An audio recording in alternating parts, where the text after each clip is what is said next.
This rhubarb compote is ridiculously easy and so versatile. I'm going to show you how to make it. It just takes a few steps.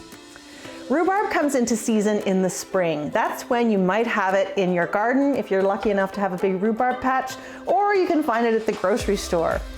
It's really versatile, but it needs a lot of sugar to be added to it. It's quite sour on its own, so any application that you use for rhubarb is going to naturally ask for a lot of sugar, whether that's a pie, a crumble, a crisp, or the simple compote that we're making today. One important thing you should know about rhubarb, if you have it growing in your garden, do not eat the leaves. The leaves are actually a little bit toxic, so you do not want to eat those, and certainly don't put them in your salad. To make this rhubarb compote, I've got some rhubarb that I got at the grocery store. So it's quite thick, looks a bit gnarly at the ends, not to worry. This is what the rhubarb looks like out of my garden, but it's not quite ready yet. So with this rhubarb, I'm just going to chop it up and chuck it in a pot.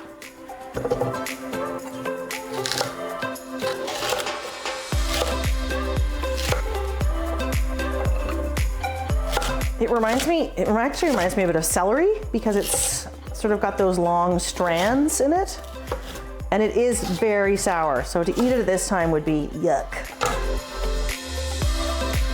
So you'll see sometimes a difference between what we call field rhubarb and forced rhubarb. And field rhubarb is the stuff that comes out of the garden, and so it often has like a green shade down the middle of it. Or even at the exterior, it can be quite green. Forced rhubarb is 100% bright pink all the way through. They're both delicious, it's just a slightly different color. Rhubarb is sour, so it needs sugar. I'm gonna start with a little more than 1/4 cup here, and then I'm gonna taste it again once it's cooked. As with all natural products, it can be sweeter or more sour depending on the day. I'm gonna add a little splash of water here just so the rhubarb doesn't burn to the bottom of the pot. It will give off a lot of water as it cooks, but this is just to get things started. Give it a good stir.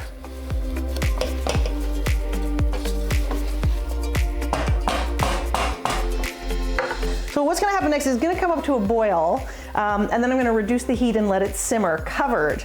So what that's gonna do is it's gonna tenderize the rhubarb, and it's all gonna cook down into this kind of like gloopy mass. Sounds bad, tastes delicious, I promise.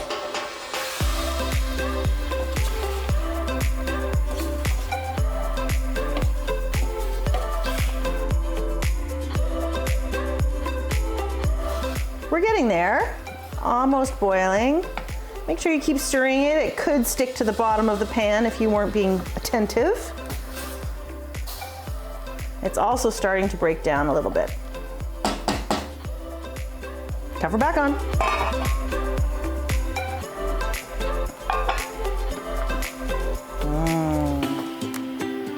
So now I'm going to reduce the heat and let it simmer until it's totally tender. We're almost there. You can see this is a kind of a goopy mass. There are still a few intact bits of rhubarb, so I want to keep cooking just for another few minutes. So this is ready. It's completely broken down, totally soft, and a really beautiful pale pink color. I just want to taste this out and make sure I've got enough sugar in there. Just gonna take a little tiny bit here.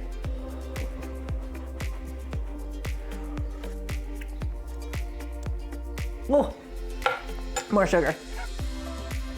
You never know though, so it's always easier to add sugar than it is to take it away. And now that it's hot, the sugar will just dissolve and disperse throughout the rhubarb compote very easily. And that's pretty much it. So now I just want to chill this because it's obviously piping hot, and in order to eat it, I want it to be cold. So I'm just gonna transfer this to a container and put it in the fridge.